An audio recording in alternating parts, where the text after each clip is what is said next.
Hindi pa nakakonect ang MDL nito sa pagkakaalam ko and ang busina. Since chine-check muna namin lahat ng wirings ng all goods, and so far all goods naman. So sa next na dadaling ko to kay Ryan, ayusin na lahat nila. Sara ko muna konti ang aking visor dahil medyo maalikabok.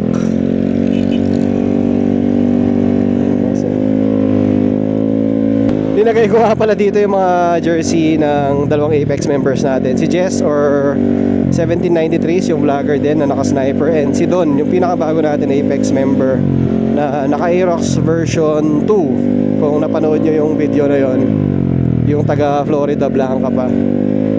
So diretso na siguro ako sa Brew Point. Doon din naman kami lahat pupunta. So maaga na naman ako nito. Baka si JC, sana nandun na si JC para may kasama na ako.